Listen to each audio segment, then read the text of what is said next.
Hollywood లో చిన్న discussion అయితే జరుగుతుంది భయ. ప్రభాస్ అండ్ త్రివిక్రమ్ మూవీపై దిల్ రాజు గారు అయితే ఈ మూవీని ప్రొడ్యూస్ చేస్తున్నారు. ప్రభాస్ అండ్ త్రివిక్రమ్ కలిసి పనిచేయడం ఇదే ఫస్ట్ టైం. నాకు తెలిసి ఈ మూవీలో సాలిడ్ కంటెంట్ ఉండొచ్చు. ఏంటి త్రివిక్రమ్ మామ ప్రభాస్ తో కలిసి సినిమా తీయడానికి నీళ్లు పట్టిందా? ఈ సినిమాకు జటాయు అనే టైటిల్ అయితే కన్సిడర్ చేశారంట భయ. జటాయు అంటే మీనింగ్ ఏంటో నాకు తెలీదు.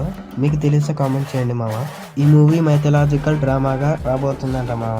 త్రివిక్రమ్ గారి మూవీస్ లో డైలాగ్స్ కి సెపరేట్ ఫ్యాన్ బేస్ ఉంటదని మనందరికి తెలిసిందే కదా మామ. అందుకే కదా మామ మనందరం అతన్ని మాటల మాంచుకుడు అనేది. నాకు తెలిసి ఈ మూవీలో కూడా ఇంపాక్ట్ ఫుల్ డైలాగ్స్ ఉండొచ్చు అనిపిస్తుంది మామ. ఒకవేళ ఈ మూవీ గనక పెద్ద హిట్ అయితే త్రివిక్రమ్ గారు టాలీవుడ్ నుండి మరో పాన్ ఇండియా డైరెక్టర్ గా మారతాడు. అందులో డౌటే లేదు. వీళ్ళ కాంబినేషన్ సెట్ అవ్వడానికి నీళ్లు పట్టింది కాబట్టి ఏదో గట్టిగానే ప్లాన్ చేస్తున్నారు అనుకుంటున్నాను భయ. దిల్ రాజు గారు కూడా ఈ మూవీపై చాలా కాన్ఫిడెంట్ గా ఉన్నాడు అనిపిస్తుంది. ప్రభాస్ అన్న మూవీస్ లైనప్ చూస్తుంటే ఈ మూవీ ఇప్పట్లో వచ్చేలా లేదు. ఇప్పటికే త్రివిక్రమ్ గారు అల్లు అర్జున్ గారితో ఒక మూవీ కమిట్ అయ్యారు. ఈ మూవీ కంప్లీట్ అయిన తర్వాత జటాయు మూవీ అయితే స్టార్ట్ అవుతుందంట మామ. ఇప్పటికైతే ఇంతే మామ మన Jatayu movie update. Further updates కోసం ఈ వీడియోని లైక్ చేసి మన ఛానల్ ని సబ్స్క్రైబ్ చేసుకోవడం మాత్రం మర్చిపోకండి.